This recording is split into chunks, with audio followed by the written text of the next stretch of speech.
Une tête de lion qui aurait été retravaillée pour être transformée en tête de pharaon? Peu importe. La question est, à quoi ressemble la tête du sphinx? Avec un logiciel de reconstitution de visage 3D, voici le visage du sphinx reconstitué correctement pour la première fois.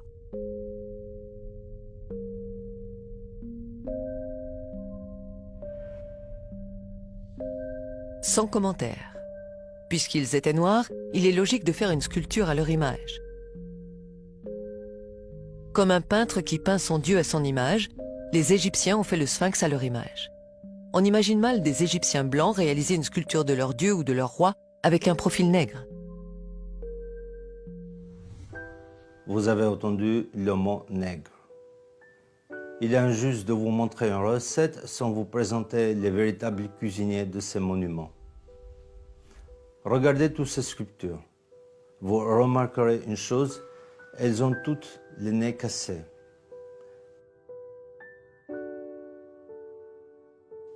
Si on observe les statues et les fresques, la ressemblance est frappante. Le nez, les grosses lèvres. En effet, beaucoup de statues ont le nez cassé parce qu'ils avaient, comme on dit, un nez de nègre. Hérodote dit que les Colches étaient une colonie des Égyptiens parce qu'ils avaient la peau noire et les cheveux crépus. Livre 2 Euterpe. Les Colches étaient une colonie africaine qui a migré pour s'installer vers la mer Noire. Aristote parlera aussi des Égyptiens en les décrivant comme excessivement noirs. Ceux qui sont excessivement noirs sont quoi? Ce sont les Égyptiens et les Éthiopiens. Les Grecs utilisaient 4 mots pour dire noir: sombre, brun ou ténébreux. Kéleinos, Eremnos, Aiton et Mélas. Mélas est le noir physique le plus total. C'est la racine de ce mot qui forme le mot mélanine. Mélas, mélanine. La mélanine est le pigment qui colore la peau en noir pour le protéger du soleil. Aristote dira précisément agon mélanès pour désigner les Égyptiens et les Éthiopiens, ce qui veut dire excessivement noir en grec. Zézostrys III, dite Sénocerte en égyptien, détient le record pour le nombre de sculptures à son effigie. Des dizaines. Presque toutes ces sculptures ont le nez cassé. Mais quelques-uns ont échappé à l'inquisition raciale. Le professeur sénégalais Diop a demandé au musée de Caire de faire 3 prélèvements d'1 mm² sur des momies de Ramsès II, de Séti Ier et de Toutmoses III, exposées au musée de Caire. Une fois les prélèvements analysés, ils révéleront le taux de la mélanine. Plus le taux de la mélanine est élevé, plus la peau est noire. Que je mets à la disposition des participants du colloque pour qu'on les observe au microscope. Et nous pouvons absolument voir le taux de mélanine sous la peau des anciens Égyptiens. Il en reste suffisamment malgré la destruction partielle de l'épiderme.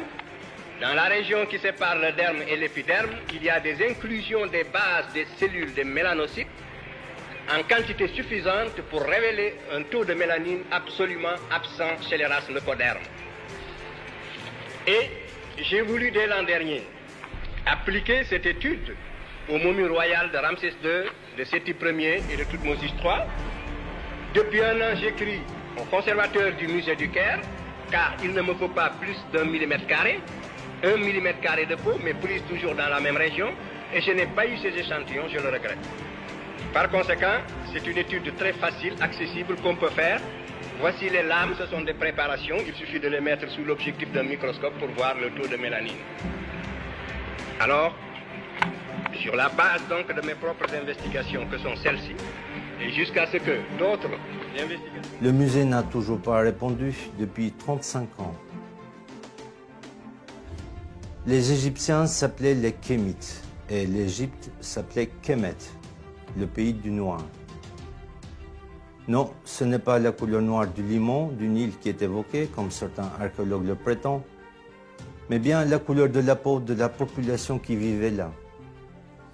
Quand on parle du pays des Blancs, on ne fait pas allusion à la couleur de la neige des Alpes.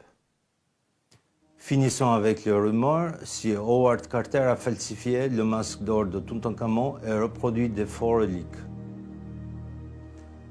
Observez le masque de Toutankhamon et le visage de cette Africaine. Je vois mal Carter, l'Européen, réaliser ce masque typé africain.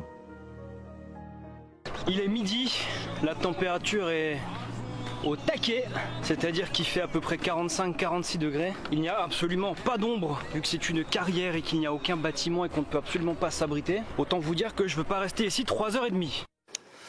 Bon, donc là il commence à faire un peu chaud. On se trouve derrière la pyramide de Mykérinos. Je commence à comprendre pourquoi Femi n'est pas venu.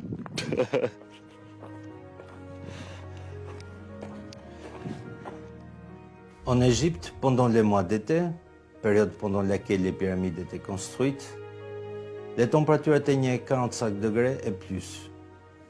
Sous ce soleil écrasant, aucune autre race humaine ne pouvait survivre torse nu plus de 4 jours sans subir des brûlures graves de la peau. La seule race capable de résister pendant des jours et des mois, sans problème et sans crème solaire, c'est la race nègre à la peau noire. Je fais de la peinture artistique et je n'ai jamais eu de préférence pour telle ou telle couleur. Un peintre aime toutes ces couleurs. Mais on dit qu'il faut rendre à César ce qui appartient à César. Eh bien, rendons aux Égyptiens ce qui appartient aux Égyptiens. Les Égyptiens des pyramides, pendant des millénaires, étaient des nègres, ni mat, ni métis, mais noirs de charbon.